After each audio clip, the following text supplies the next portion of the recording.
week number 4 of our Simple Nutrition System, and we're going to focus on a few things tonight. And the first one is going to be how to set specific goals that are relevant to us and will help us lose or maintain weight, whatever our goal is. Okay. Second one is going to be how to use our own psychology to lose fat. Okay. And then the last thing we're going to touch on is what to eat when we're dining out, because that's usually when we make the worst decisions. So to start out, remember, this is about simplicity. So what are your habits? Have you kept your habits going? If you have not, you need to, be consistent with these things, because you could follow and add in what I'm going to share with you tonight. But if you get further away from the why and how it's going to impact your life and all the fundamental things that I have you do to start, you're not gonna find this as sustainable as you'd like. Okay, and you're gonna struggle with weight loss, weight gain, you name it. Okay, so that's the first thing that I want to remind you of. So like I said, this week we're gonna go over setting specific nutrition goals. I'll take you through a process for that tonight, so make sure you have something to write it down and a calculator handy. Second is to use your ultimate tool, and this is your mindset. Okay, this is what we do everything because of emotion, not because of logic most of the time. So when we know how to control our mind and have it serve us versus control us, then that puts us in a position of power. And last but not least, how to eat healthy when out at restaurants. So when we're talking about setting nutrition goals, before we dive into tonight, which I don't want to say it's advanced counting calories, but it's typically not where I recommend most people start. Unless you're a bodybuilder and you're already eating dead on with the quality of your foods, and you're just a notch or two away from being where you want to be, you just maybe need to you might just need to fine tune that what you're eating and how much. Then this is where we want to start. So always start with quality of our foods, then we move to quantity, and then we balance out our macros, and then we time when we eat what. That is the order I recommend it in. You can try to do it all at once, but I find that most people get overwhelmed. So this one we went over last week, the perfect portions, the 3-part plate process that I recommend. With that, this is before you factor in calorie goals. Okay, so this should be a habit that you're building on already. How do we build out our plates? 25 to 35% of the plate should encompass protein. 50% of it should be vegetables. 25% of it should be a starch of some sort if you need it. If not, I recommend that you add slightly extra protein and sub in more vegetables. That will only help you. Okay, whether your goal is weight loss or weight maintenance. So how do we set specific nutrition targets? So we're talking about dropping body fat. This is exactly what I want you to do. I'm going to take you through a simple process that I'll share in the group. I've posted this many times before. It's a well-known thing that you will be able to use to estimate how much you should be eating on a daily basis if you want to maintain or lose. After we estimate our BMR, or basal metabolic rate, imagine this: you are laying in bed all day, 24 hours. That's what your BMR is. How many calories you burn just laying there doing diddly squat. Okay.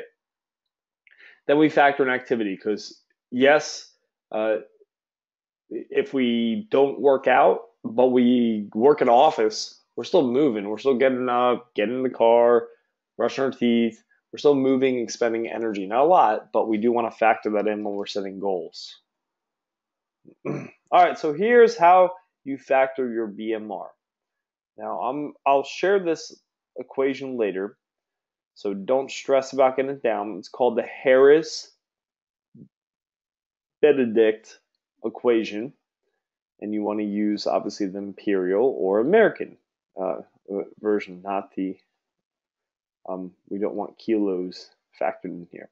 So we wanted to set a specific goal, okay? So I'm going to give you an example, and this is going to probably be an eye-opener for you when it comes to eating, knowing how much we should be eating. So if Jane is a 50-year-old, 5'8", 190-pound female, based off of this equation, if she laid in bed all day, she burned about 1,500 calories just laying there. Now, before we go on, I do want to remind you this is an estimate. Does not mean she probably burns 500 calories. She more likely than burns 1,300 to 1,700 calories depending on her genetics, depending on her health, depending on her stress level, right? So I can give you estimate, but this is a forewarning. Just because it's an estimate doesn't mean it's dead on. You have to be consistent with whatever the estimate is to know if the estimate's working, right? We can't just freak out after 1 or 2 days, say, oh, I gained a pound. No, you probably retained more water, which is why the scale moved, okay? So here's what we do next. Once we have our activity level, we assume that Jane works out at Action Fitness pretty darn hard 3 times per week. That means Jane can have about 2,400 calories per day on average and maintain her weight. Her goal is not to maintain, so we're going to subtract a chunk off. We're going to create a deficit from diet, okay? So we're going to now take her down, as you can see at the bottom, to anywhere from 1927 to 2127. If you want to be more aggressive, go closer to 1900. If you want to feel your best and be consistent and see progress, you could go on the higher end. Here's the underlying factor. It doesn't matter what this number is. If you're inconsistent with your exercise, if you're inconsistent with your eating, whether that be quality or under eating, it's none of this matters. Does that make sense? Because a lot of times people want this perfect solution, but the secret is just doing what the basics are and just doing them habitually. There is no secret sauce. There is no magic recipe. You just have to do the work, right? So does that should give you an idea of what a 190-pound, 5'8", 50-year-old woman should be eating. Pretty interesting, right? Usually we see calorie goals somewhere in the 1,200 to less range, which is literally starving ourselves. And the scale may move it first, but I can promise you it's going to hormonally screw you up so much you're going to be fiending for foods, and usually fiending for foods of the less than stellar sort. That's going to make you feel worse because you're going to get high and low. You're going to crash from whatever the sugar or carbohydrate load you do. And then your body's going to be craving that same junk food. So you create this perpetual cycle of craving and starvation, right? And you never get anywhere. We've all been there. So focus number 2 this week, the mindset. How do you manage and own your stress, or does it own you? If you recall back to week 1, the habits I had you plug in aside from meal prep, shopping, and exercise were working on you. This starts with your morning routine.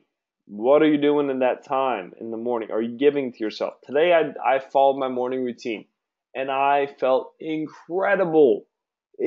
Absolutely incredible. I had a great workout. I had a great time with clients today. Had a great staff meeting. Everything about my day was better. And yes, I got good sleep the night before. Yes, I ate good food all day.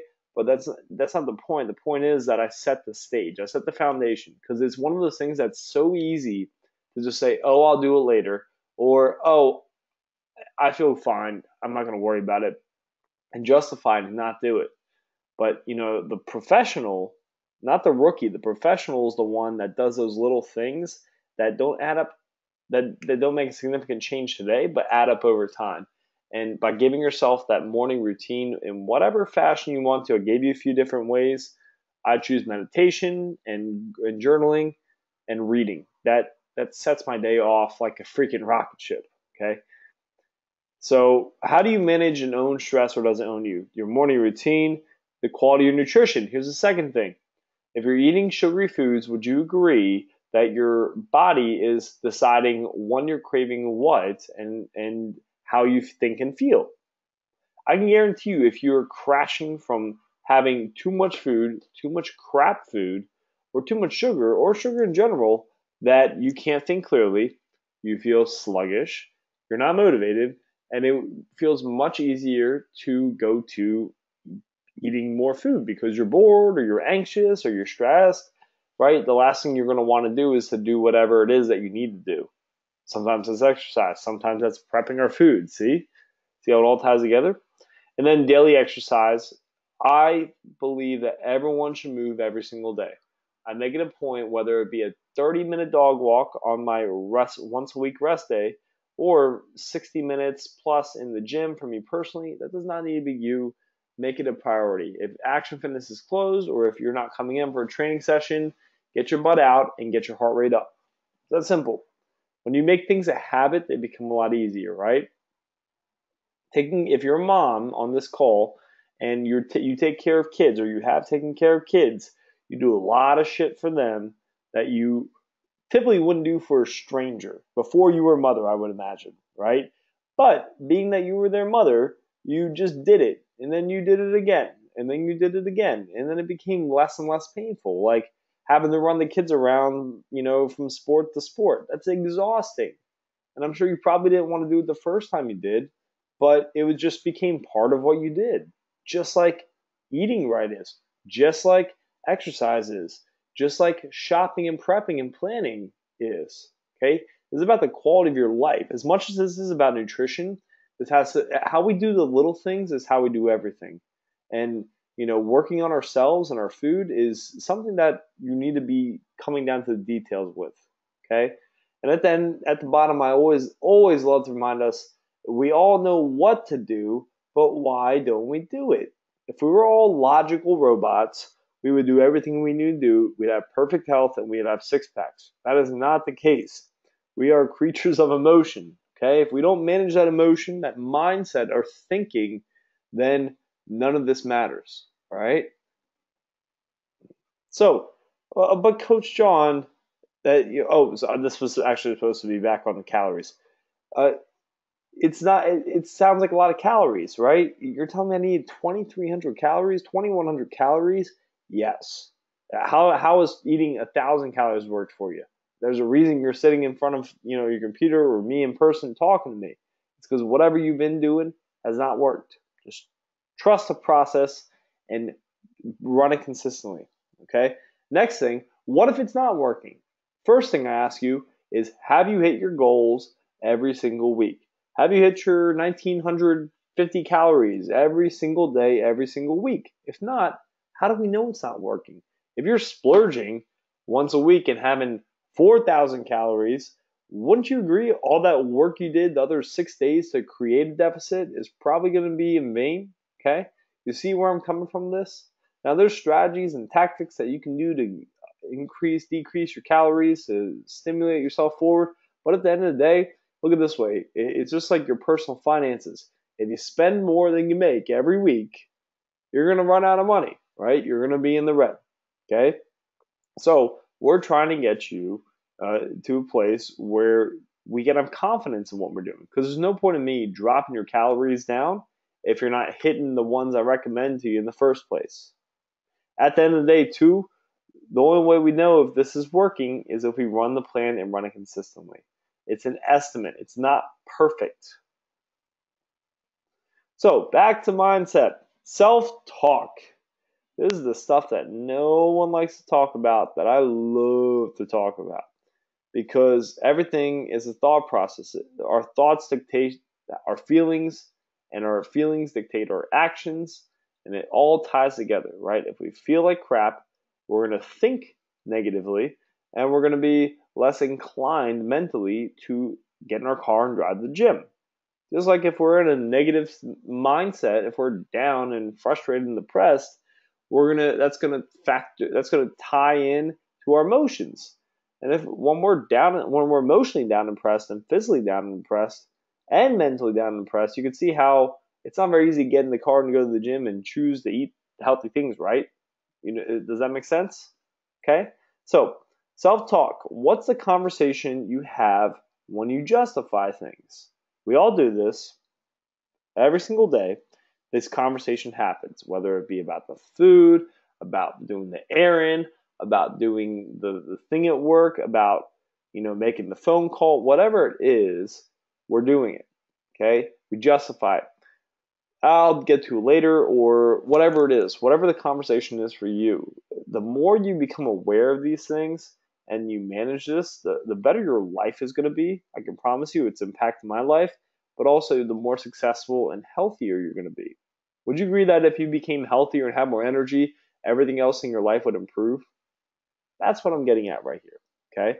So, if we look at the choices we make throughout the day when it comes to our food, are we being fully, brutally honest with ourselves and what we're choosing? So the example I give, it's like you walk into the break room, you see the cookie, you know you shouldn't have the cookie. The cookie talks to you. The cookie talks to you. It speaks to you, I should say.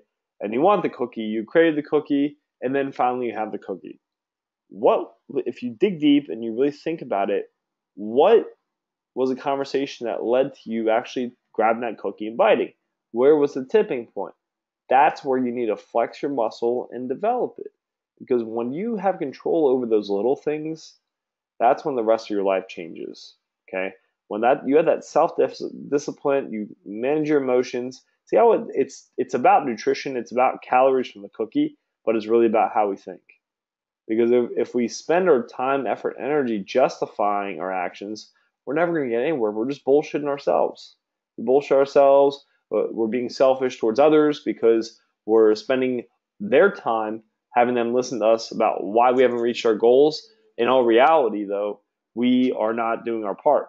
We're not following through. Look, if you're eating your perfect calories, chicken, spinach, whatever, I don't care. If you're hitting your goals dead on and something's not happening, that's when you have a conversation. But until that day comes, it's really selfish of us to complain, right? Support is different than bitching. Okay, we all need support. That's fine. I'm here to support you, but I want everyone here to be honest with themselves. Are you doing everything right? If not, what's the conversation you're having? That's the place where you grow. Okay, so are we justifying our actions in some way?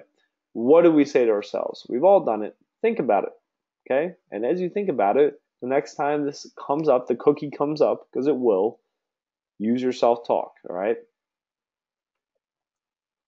Where we go? Ah, where we go? Hold on one sec. All right. So what do you say to yourself when you're not in a social setting? That silence, when you're at home alone, or you're out on your own. What's the conversations you're having with yourself? The best thing you can do for yourself with self-talk is to remind yourself of your purpose. What's your goal? Why do you want it? How's it going to impact you? The more and more we remind ourselves of that thing, that initial thing I gave you to work with, the more successful we're going to be in the short and long term. This is where all the battles are won or lost. How do we create new beliefs? So, here we go. So, limiting beliefs. I don't know how all these slides got out of order. So, limiting beliefs. When it comes, everyone I meet with at the gym, I take through a pretty in-depth questionnaire process because I want people to really understand where their mental blocks are, because until they tackle those and break through those and focus on overcoming those, they're going to get stuck and they're going to see the old vicious cycle where they lose 20, gain 30, lose 20, gain 30. They get nowhere, right? So first thing you need to ask is, what are my limiting beliefs? What do I believe about and or around weight loss, eating healthy, exercising, that I am limiting myself in some way? So first thing, and I've asked probably several of you listening to this, is do you honestly believe you are worthy or that you deserve to reach your goal? A lot of people can't answer this with a yes, with certainty. There should be certainty behind, yes, I deserve to be lean, ripped, whatever you want to call it, okay? Yes, I deserve that. There needs to be certainty around that. If not, you need to dig into yourself as far as why you don't believe you deserve it. Second thing is, what are you afraid that you're going to have to give up? Okay, because if these fears sit in the back of our minds, we're going to self-sabotage. If we believe that we're going to end a relationship with someone because we're going to give up wine every single night, that's going to create enough pain in our minds emotionally that we will keep having that wine every night with that person, because the pain of leaving that relationship potentially and being honest with them and ourselves that this wine is not making us happier is far more painful than remaining as we are and being miserable and enjoying the wine every night, right? So what is it that you're going to give up or you're afraid of losing out on if you take the actions you need to with diet and exercise, okay? So last but not least, what have you told yourself in a negative context around having what you want? You know, a lot of people say, I lost it once, but I just don't think I could do it again. If you don't believe you're going to lose the weight, if you don't believe your body's capable of doing it, how in the world do you think you're going to be able to do it? You're not going to be able to. See, it sounds so crazy, but these little things really make all the difference between someone that's successful and someone that's not. Okay. So as my backward slides over here. All right, so how do we create new beliefs? So first is awareness around your current beliefs. I've given you a lot of examples. So by seeing those examples from me and other people that I've served, you should use that same thought process to figure out what yours are. And I can help you with this if you reach out to me after the course, okay? But understanding why they are false. So, okay, for example, I had a limiting belief that I didn't deserve nice things or couldn't afford nice things. Okay, this isn't weight loss, but you'll get the lesson. Okay, so and that's just because the way I was raised, we didn't have a lot of money, so there was always stress around spending money and buying anything that isn't cheap. So what that created for me was habits and thought processes around I don't deserve nice things, I can't afford nice things, I can't, it just created a lot of negative association with money and spending and asking for money. It was weird, and I'm still working on it. But when we do that same thing we create all these rules in our mind around what we can eat, when we can't eat it, about exercise, what we're capable of, then it becomes very limiting, and we limit ourselves in that sense, right? So when we focus on digging into these beliefs we create for ourselves and then actualizing that they're false, then it gives us permission to ourselves to do what we need to do.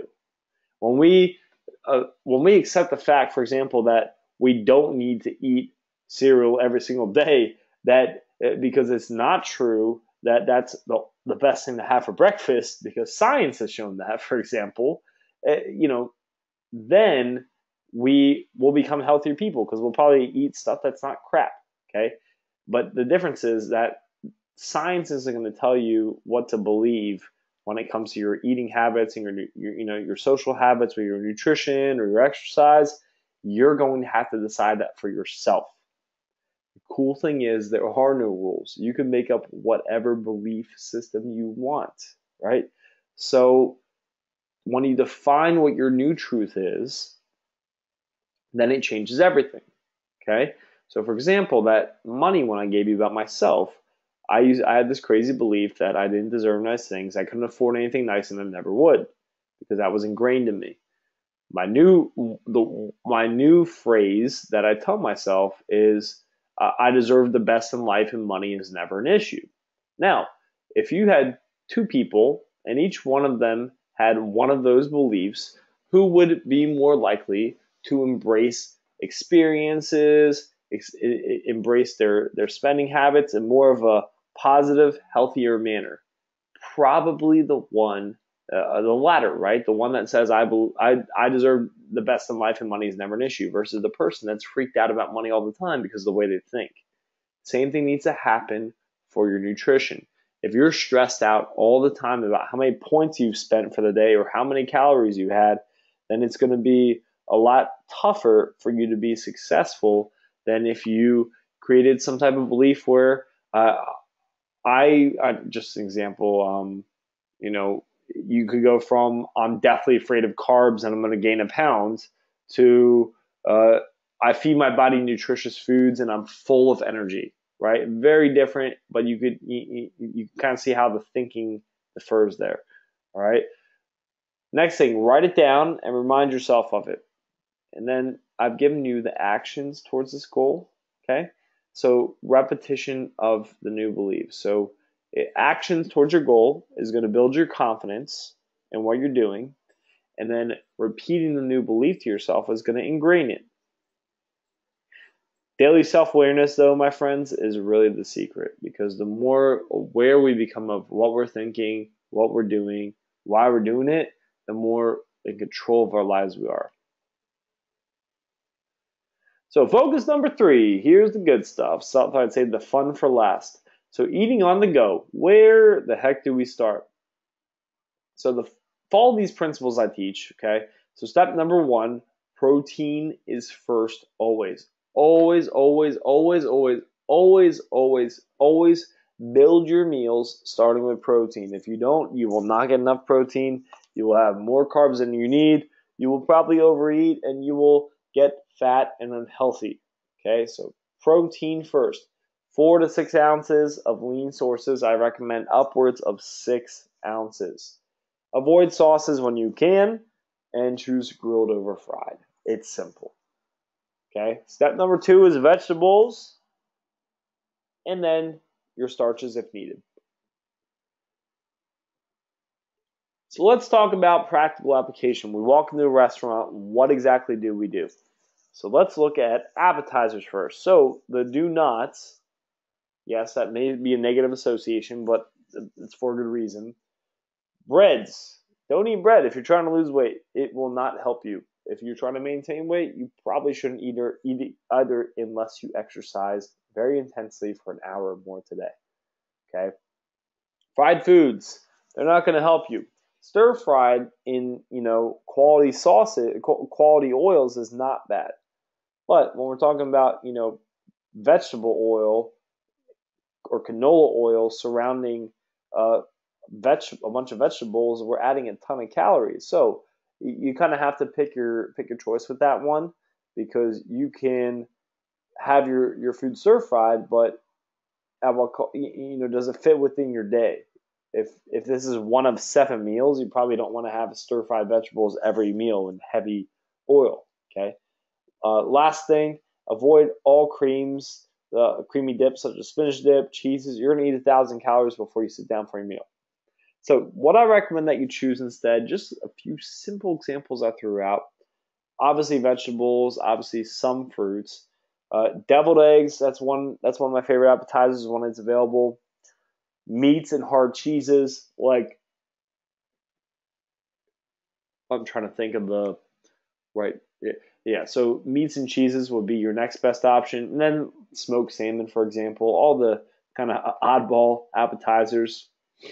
So general rule of thumb, cut all breads and breaded options. Avoid foods and heavy creams. We'll talk about curries in a bit, but use your judgment, right? Deep down inside this goes to self-awareness. And go grilled as often as possible. Spices should make your food flavor. It shouldn't be pounds and ounces of fats, okay? Selecting your main course. So how do you build your main meal? Protein first, 4 to 6 ounces of lean sources. Avoid sauces if possible, go grilled, and veggies, then starch. I like to say the same thing a lot because I feel like repetition is really going to help you remember this. So at the bottom you can see there's more than enough unnecessary starches and carbs in our diet. Fill up on quality fats, protein, and veggies at dinner. Carbs will always appear. Folks, if you have ever been to a restaurant, which everyone on here has, there are more dishes on every single menu that are carb-laden and crap. Okay? When we prioritize the protein first, it serves us. I can promise you. So let me give you some simple examples. So examples of Italian. Stick with the soups, which tend to usually be veggie heavy and red sauces. Go with protein-based ones when you can. All right. Salmon, chicken piccata, sausage, all these paired with veggies that will serve you in your journey. A cup of pasta, for example, is 200 calories. So I want you to decide if it's worth it to go overboard and have 4 cups when you've already had 2,000 calories today. Let's talk about Mexican. So when it comes to Mexican food, fajitas without tortillas, simple. Okay, just get the fajitas. They taste great. Guacamole without the chips, add it into your fajitas probably. And then any dish that doesn't have the shell or tortilla and follows our principles. That's it. Most dishes at a Mexican restaurant are not going to serve you. You need to be very conscious and make the right decision yourself. Some examples of Middle Eastern food. This is my favorite. Kebab meats, shawarma. This can be chicken, lamb, or beef. 4 to 6 ounces. You know the rules. Your dips, baba ganoush, hummus without the pita, of course, and tahini. A random one I thought of throw in there is yogurt salad. Pretty relatively low in calorie. Not perfect, but it's a much better option than most foods when we're going out to eat. Some examples of Indian, another one of my super favorites. Tandoori chicken, if done prepped with the dry rub, which it should be, fantastic. Chicken curry, depending on your prep. If you've ever made chicken curry yourself, you're very aware of how many calories can be in that recipe. Okay, keep that in mind. These restaurants probably are not going for lower calorie, if you know what I mean. Basmati rice, jasmine rice, about a cup, I recommend. Lentils and chickpeas, about a cup per serving. So you're going to find about 200-ish calories for either one of those. That's why I recommend 1 cup next. Always choose less creamy dishes and more grilled. Like I said, it's the same. I'm repeating myself a little bit here, but you get why. And then avoid fried or bread dishes at all costs. So some examples of American foods. Steak, chicken, and fish as your protein source. Supplement with vegetables such as Brussels sprouts and broccoli and asparagus. And starches, if any, should come last. Okay. Thai food, another one of my favorites. Tom yum soup, chicken satay, awesome appetizers. Folks, in the past, I've gotten a large bowl of tom yum soup as my entree. That is a massive bowl of chicken, broth, and spices with some vegetables. It's delicious. All right, steamed mussels, soft shell crab, light cream curries. Use your judgment. So here is week 4's challenge. And I want you to post this in the group after you get off of the call. So what's your intake goal and what do you think of it? What are your initial reactions? Once you did the math on how many calories you need, what was your initial response to yourself? Did you freak out like, oh my God, I'll never eat that many calories. I'll get so fat. I'll gain so much weight. Here's the thing. Most of the time when I tell someone to eat 2,000 calories, when they say they've been eating 1,600 calories and not losing weight, it's because on Friday and Saturday, they're eating 4,000 calories and they're mad that the 1,600 calories isn't working the other 5 days a week. So trust the process. You can always change it. All right. If what you're doing right now is not working, what's the point in stressing out about something else not working? Try it. Try a different approach. All right. What are 3 limiting beliefs you have right now? What are 3 limiting beliefs, ideally around health, fitness, or wellness, weight loss, diet, you name it, that you have right now? Okay. How can you reframe those beliefs? I gave you an example. Okay? How can you reframe those beliefs to serve you? And last but not least, post one picture from a healthy selection while dining out. It's that simple. I want to see in our group at least one meal of you making a healthy selection on the road. Guess what? You are far more likely to make that healthy selection the next time you sit down now that you know it's your challenge. So this concludes week number 4. I hope that you make the right decisions when you're out, and I look forward to seeing you next week.